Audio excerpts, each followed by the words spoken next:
यही पढ़ी थी।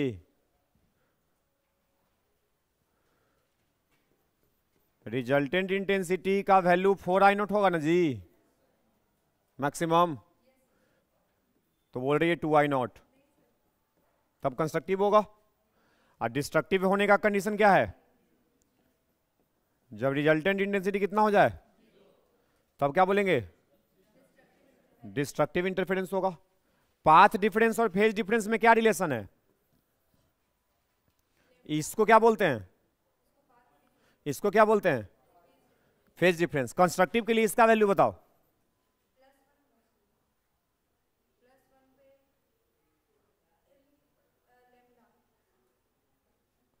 तुम खड़ा हो जाओ। कंस्ट्रक्टिव के लिए फाई का वैल्यू कितना होना चाहिए? इसको समझे में नहीं आ रहा है। कैसे नहीं बताएंगे?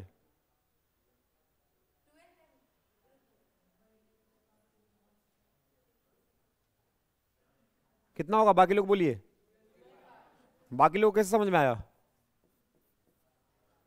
डिस्ट्रक्टिव के लिए इसका वैल्यू कितना होना चाहिए? 2n+1 into pi. ये दोनों के बीच का रिलेशन क्या है? Delta equal to lambda equal to upon into phi. बताइए कंस्ट्रक्टिव के लिए डेल्टा कितना होना चाहिए?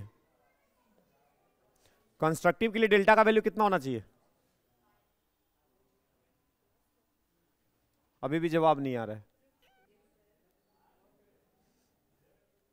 बोलो जी बोलो, जिसको समझ में आ रहा है बोलो। कंस्ट्रक्टिव के लिए डेल्टा कितना होना चाहिए? N lambda. और डिस्ट्रक्टिव के लिए क्या होना चाहिए? 2n+1 lambda by. लेकिन जब फॉर्मूला अप्लाई करेंगे तो प्लस की जगह माइनस होगा, क्योंकि एन का वैल्यू 0 नहीं हो सकता है। सही है।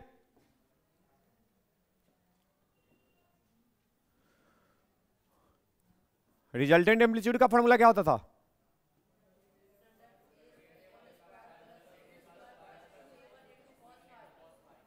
To cos phi. आर का मैक्सिमम वैल्यू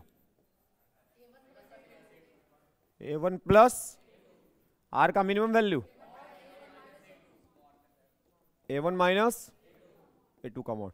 तो जितना भी कुछ आपको दिख रहा है ना, ये सब क्वेश्चन है। इसमें से कोई भी आपसे पूछा जा सकता है ऑब्जेक्टिव टाइप सवाल में। ठीक है, न्यूमेरिकल भी बनेगा। ठीक है, इसके बाद आप बताइए कि YDAC के एक्सपेरिमेंट में स्क्रीन के किसी पॉइंट पे इंटेंसिटी कितना आया था? बोलो। YDAC एक्सपेरिमेंट में स्क्रीन के किसी भी पॉइंट पे इंटेंसिटी का वैल्यू कितना आता है?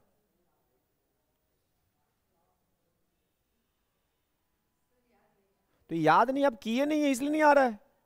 आप याद किए नहीं है ना, वैसा नहीं होता है वो। आपको कहने, आप तो टाइम पास कर रहे हैं। फिर याद करके हम आने के लिए बोले थे, आप बोल रहे याद नहीं है, इसका मतलब आप याद किए नहीं है। कितना होता है जी इसका value? 4I0 pi dx by lambda D.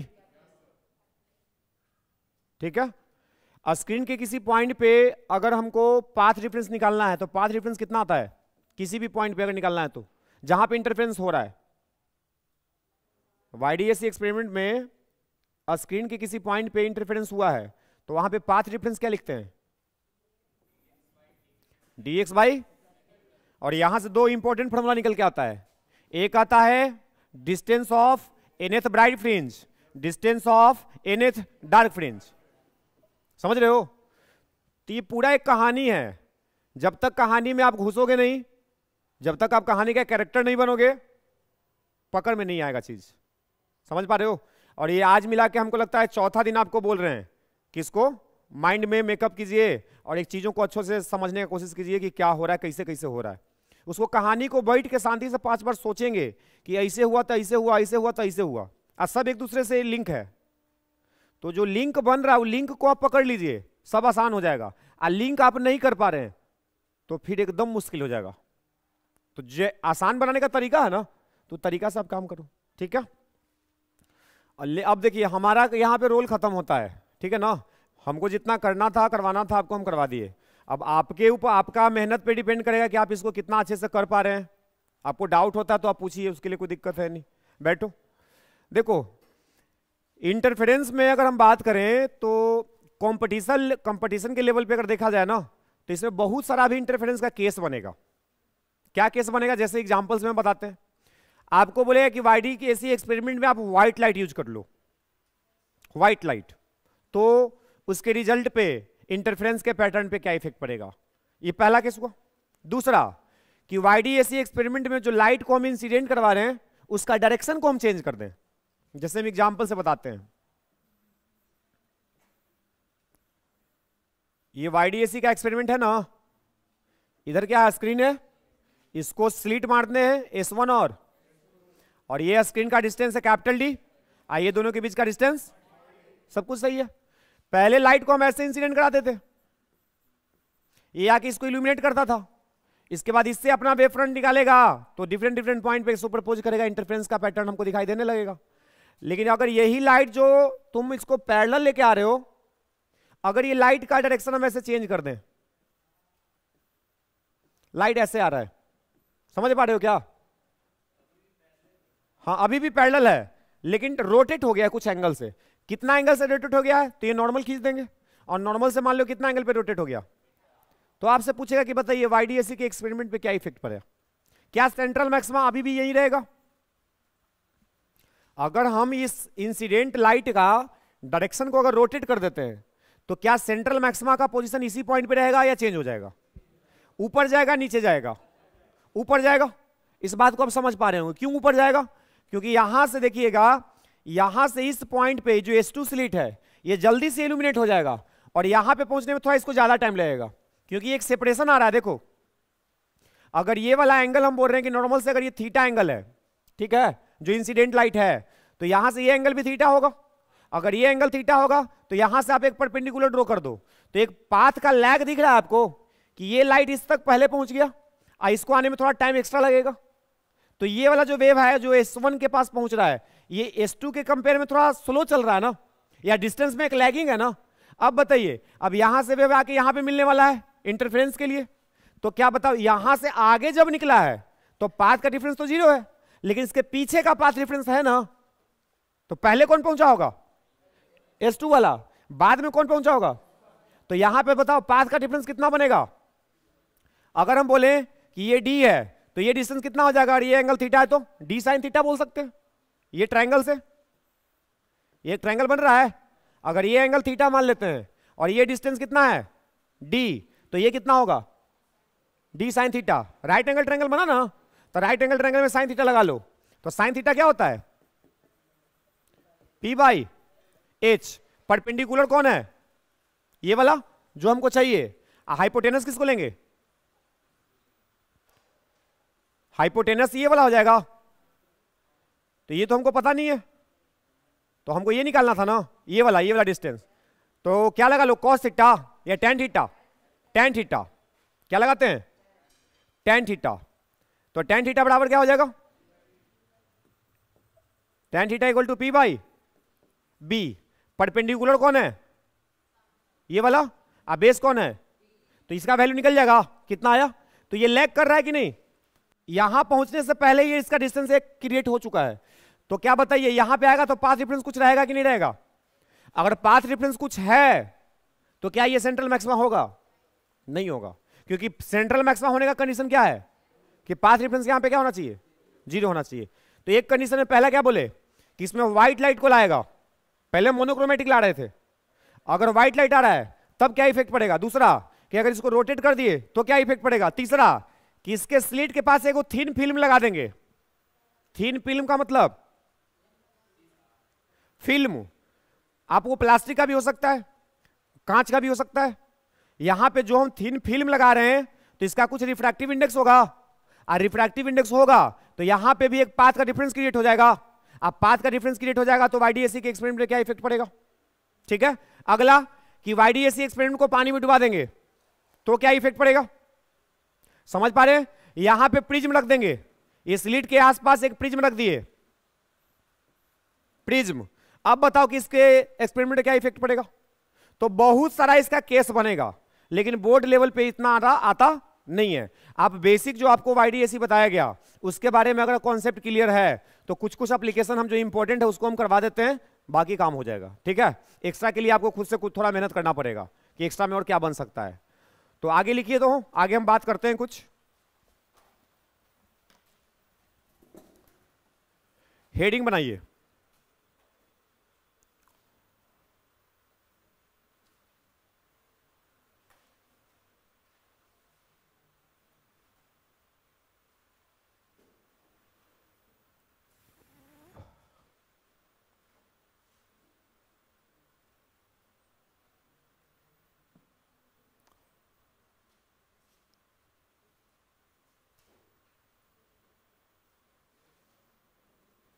लिखिएगा सबसे पहले effect of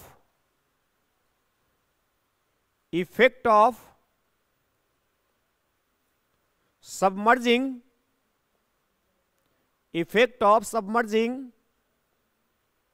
YDAC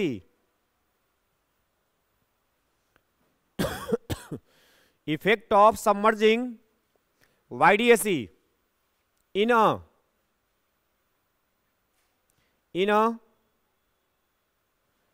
transparent media या medium.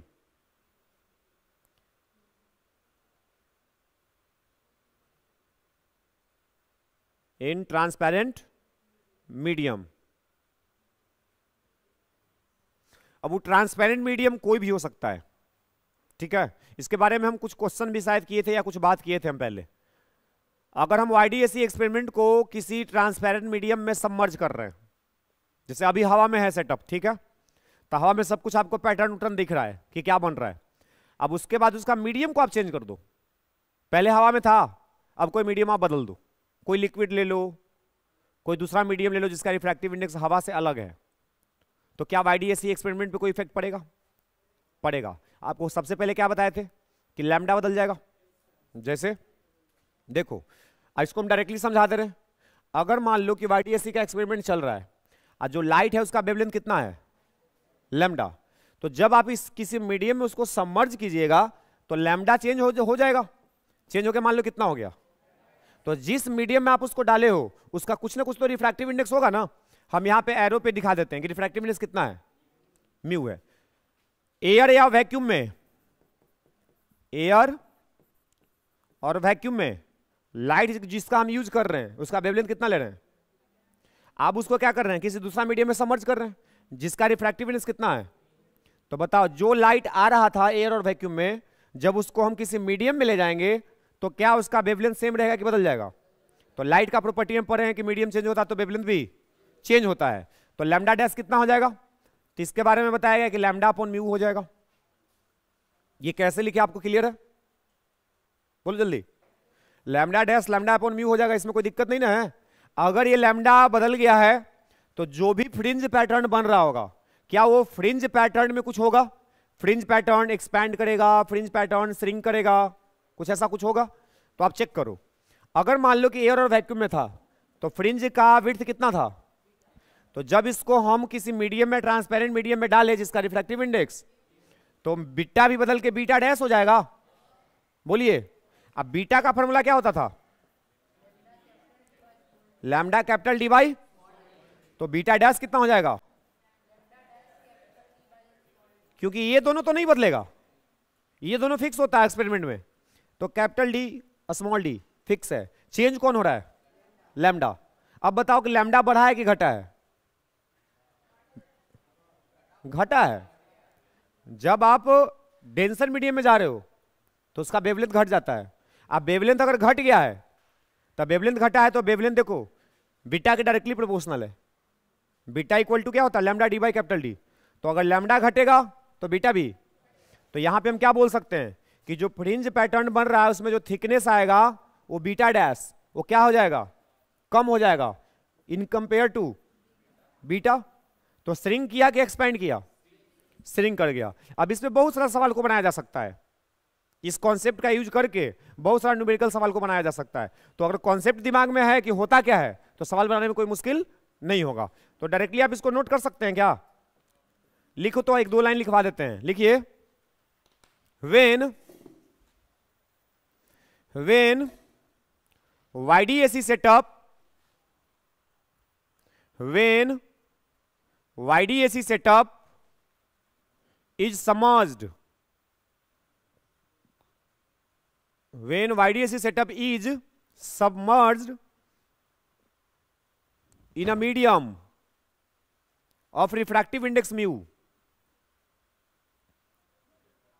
submerged in a medium of refractive index mu, then wavelength of light used in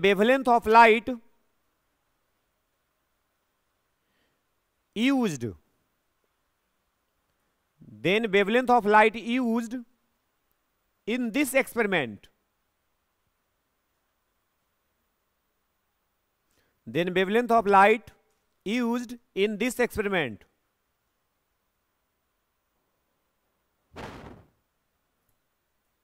changes,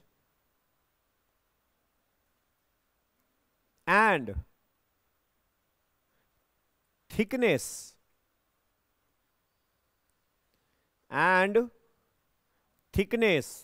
of fringe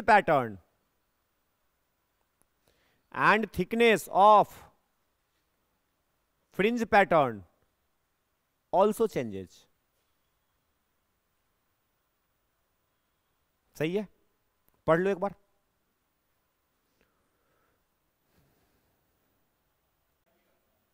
क्या देखो, ये सवाल जो अभी हम डिस्कस कर रहे हैं, ये सवाल का हेडिंग आपको लिखवा दिया गया है कि अगर YDAC एक्सपेरिमेंट में इंसिडेंट लाइट जो कि पहले सीधा आता था, अगर उसको हम सीधा से थीटा एंगल पे रोटेट करवा दिए, देख रहे हो ना, ये सीधा इंसिडेंट लाइट है, अगर इंसिडेंट रे के डायरेक्शन से इसको थीटा एंगल से रोटेट करवा दिए हम, किस डायरेक्शन में?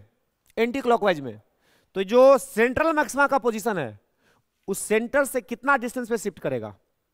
तो आपको यहां पे ज्योमेट्री आपको दिख रहा है कि अगर जो लाइट को हम थीटा एंगल से रोटेट करेंगे तो S2 के पास लाइट जल्दी पहुंचेगा, S1 के पास लेट से पहुंचेगा। ये दोनों के बीच में पाथ का डिफरेंस कितना क्रिएट हुआ है? रेड कलर का लाइन, रेड कलर का लाइन का वैल्यू कितना है? d sin theta. तो ये d sin थीटा का जो पाथ डिफरेंस क्रिएट हुआ है, इसके वजह से सेंट्रल मैक्सिमा का पोजीशन बदल जा रहा है। क्यों? क्योंकि यहां से जो लाइट यहां पे मिलेगा, यहां से लाइट जो यहां पे मिलेगा, ये दोनों इस साइड तो पाथ डिफरेंस जीरो होगा, लेकिन इसके पीछे का पाथ डिफरेंस है, जिसके वजह से इसका पाथ डिफरेंस हम जीरो नहीं बोल सकते। तो पाथ डिफरेंस कितना बोलेंगे? d sin थीटा होगा तो इंटेंसिटी निकाल लिए ना। अब यहां पे सेंट्रल मैक्सिमा तो इसको नहीं बोल सकते, क्योंकि उसका कंडीशन क्या था कि डेल्टा का वैल्यू जीरो होना चाहिए। क्या जीरो आ रहा है? नहीं आ रहा है। तो क्या इसको सेंट्रल मैक्सिमा कहेंगे? नहीं कहेंगे। तो सेंट्रल मैक्सिमा कहां गया? उसको खोज रहे हैं। तो खोजते खोजते हमको क्या दिमाग में समझ में आया कि सेंट्रल मैक्सिमा जाएगा तो ऊपर जाएगा। आई कॉमन सेंस है कि जाएगा तो कहां जाएगा? क्योंकि ये वाला जो वेव है वो पीछे चल रहा है, ये वाला जो वेव है वो आगे चल रहा है। तो हम ऐसा पॉइंट को पकड़ेंगे जो इससे नजदीक हो, काहे कि पीछे था ना, तो इससे नजदीक पे हो, इससे। तो बताओ, अगर हम इस पॉइंट को देखें तो क्या डिस्टेंस इक्वल अप्रोक्सीमेटली आपको फील हो रहा है कि हाँ इक्वल है? अगर ये फील हो रहा है तो क्या पाथ का डिफरेंस जीरो बोल सकते हैं? अब पाथ डिफरेंस जीरो होगा तो क्या ये सेंट्रल मैक्सिमा कहलाएगा? तो बताओ, सेंट्रल मैक्सिमा यहां ना होना चाहिए था, चल गया यहां, तो एक डिस्टेंस दिख रहा है दोनों के बीच में, कितना का? आपको बताना है कि सेंट्रल मैक्सिमा कितना डिस्टेंस से शिफ्ट किया। क्लियर है? तो आप इसको बनाइए।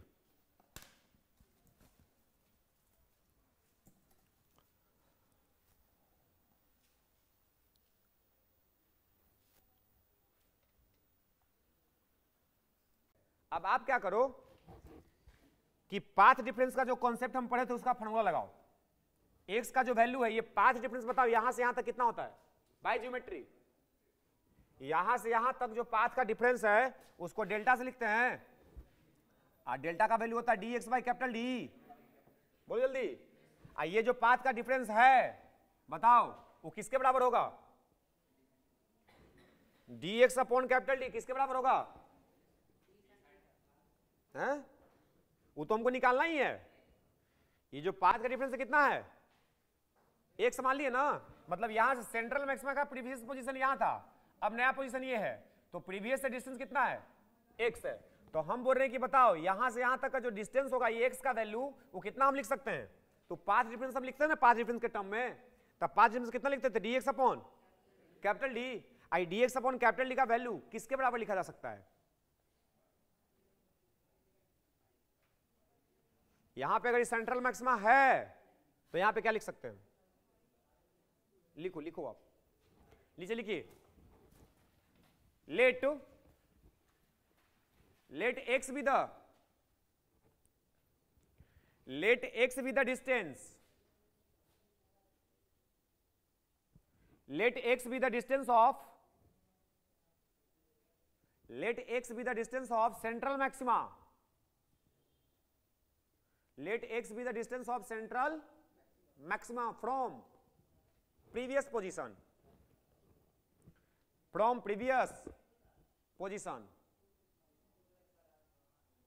बोलो ठीक बात है। अगर हम मान लिए ऐसा कि सेंट्रल मैक्सिमा का जो डिस्टेंस है वो प्रीवियस पोजीशन से कितना है, x है, तो हम पाथ बताओ पाथ डिफरेंस अगर ये सेंट्रल मैक्सिमा है तो पाथ डिफरेंस कितना होना चाहिए, 0, तभी तो सेंट्रल मैक्सिमा बोलेगा जी। अगर पाथ डिफरेंस 0 नहीं हुआ तो सेंट्रल मैक्सिमा इसको बोल सकते हो, नहीं बोल सकते ना। तो बताओ अगर ये डिस्टेंस ये x है तो पाथ डिफरेंस कितना बोलेगा, डेल्टा। तब पाथ डिफरेंस देखो इधर थोड़ा सा यहां पे ऐसे लिखेंगे हम इस पॉइंट का कुछ नाम दे देते हैं, पॉइंट का नाम क्या दे दो, P।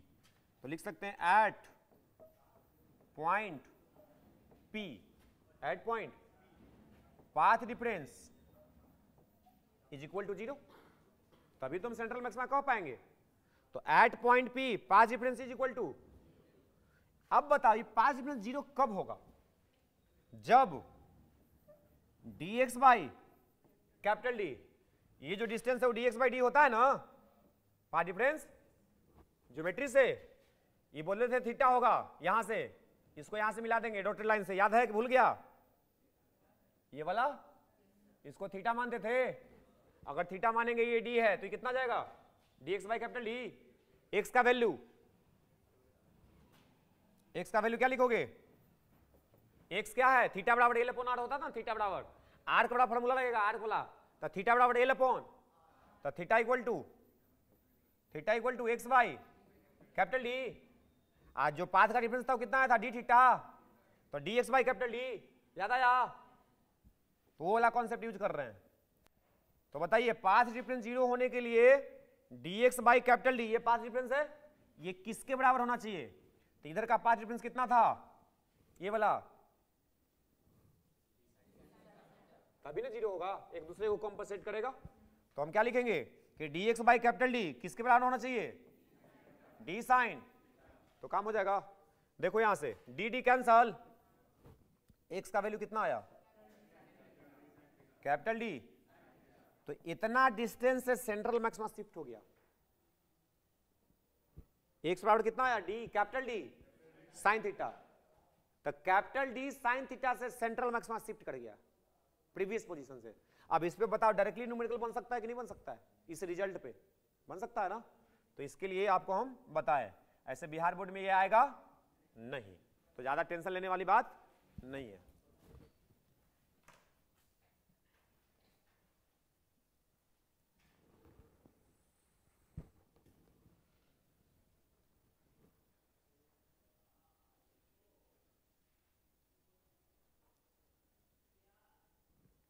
हम क्लासरूम में कोशिश कर रहे हैं कि फालतू चीज को ना लें जो आपको झूठ मूठ का परेशान करे, जो सवाल आने वाला है ही नहीं उसको क्यों पढ़ाएं।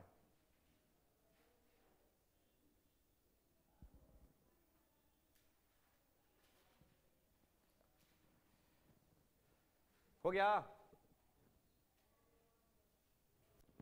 इसके बाद एक ऑब्जेक्टिव सवाल पूछा जाता है बहुत बार बिहार बोर्ड में, और सीबीएसई में उसमें न्यूमेरिकल देगा, इसी का कॉन्सेप्ट है वेव ऑप्टिक्स का, लेकिन उसमें वेव और रे कुछ नहीं कर सकते, वो नॉर्मल सीधा सीधा कॉन्सेप्ट है। ऑप्टिकल पाथ डिफरेंस एक कॉन्सेप्ट बनेगा, ऑप्टिकल पाथ डिफरेंस, लिखो तो, हेडिंग डालो तो,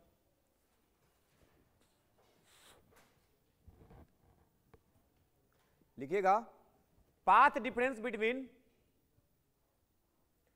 path difference between two parallel waves, path difference between two parallel waves, path difference between two parallel waves due to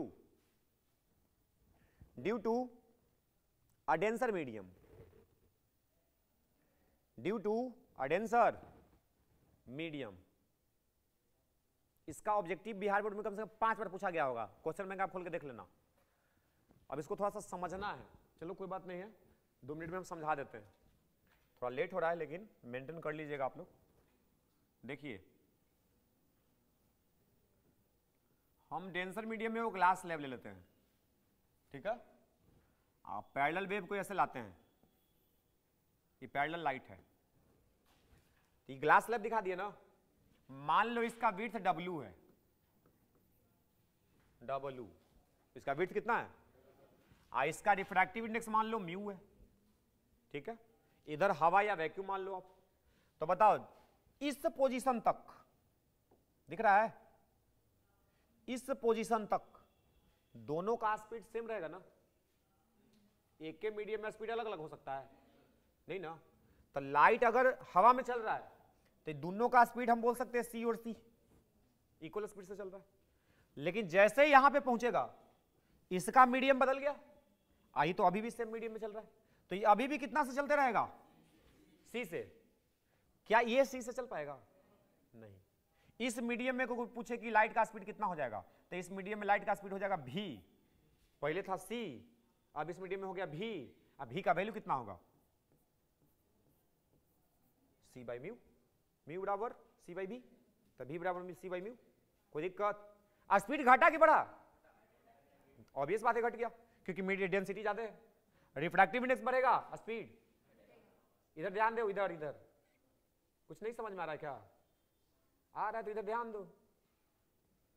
इस मीडियम में लाइट का स्पीड घटेगा, इधर लाइट का स्पीड C बना हुआ है, तो बताओ ये तेजी से निकल जाएगा, अभी पीछे रह गया, तो एक डिफरेंस क्रिएट हो गया. यही डिफरेंस आपको बताना है, ठीक है.